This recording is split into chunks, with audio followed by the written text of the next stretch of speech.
అప్పటి తెలంగాణ ఉద్యమంలో కూడా స్టూడెంట్లను పిచ్చి కొట్టుడు కొట్టిండ్రు. ఇప్పుడు అదే చేస్తున్నారు. మొన్నటికి మొన్న ఆ మహిళను, 2 మహిళా కానిస్టేబుల్ ఈడ్చుకొని పోతున్నారు. ఏం పని చేసిందండి ఆమె? ఉద్యోగాల గురించి ప్రశ్నిస్తే నా తప్పు. మా ఉద్యోగాలు ఏమైనా అడుగుతుంటే మీకు నొప్పి వస్తుందా? 46G రద్దు చేస్తామని చెప్పి మట్టిపూసి మామిడికాయ చేసి, యువ వికాసం ఇస్తామని చెప్పి దొంగ నాటకాలు ఆడుకుంటా, యూత్ డిక్లరేషన్ ప్రకటిస్తామని, మహిళలకు ఎలక్ట్రికల్ బైక్స్ ఇస్తామని అడ్డమైన హామీలు ఇచ్చి వెళ్ళగక్కింది వాడి రోజున కాంగ్రెస్ ప్రభుత్వం కాదా? మీరు ఇష్టానుసారం ఓట్ల కోసం మీరు ఇష్టానుసారం మేనిఫెస్టోలో పెట్టి ఇస్తానన్న 46G కూడా మాట్లాడమని దమ్ముంటే శ్రీధర్ బాబుని మాట్లాడమను. 46G రద్దు కోసం తొక్కలో కమిటీ ఒకటి వేసి ఆ కమిటీకి రిషర్ దుద్దిలే శ్రీధర్ బాబుని చైర్మన్ చేసిండు. ఎన్నిసార్లు విద్యార్థులు తిరిగితే ఓ స్త్రీ రేపురా, టైం లేదమ్మా, రేపు కలుద్దాం, రేపు మాట్లాడదాం. ఏమిటికి రద్దు చేస్తలేరు మీరు 46G?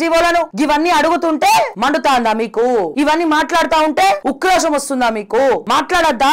ప్రశ్నించద్దా? ఏం రాజరిక పాలన చేస్తున్నారా? ఏం పాలన చేస్తున్నారు? ఏం చేద్దాం అనుకుంటున్నారు తెలంగాణ?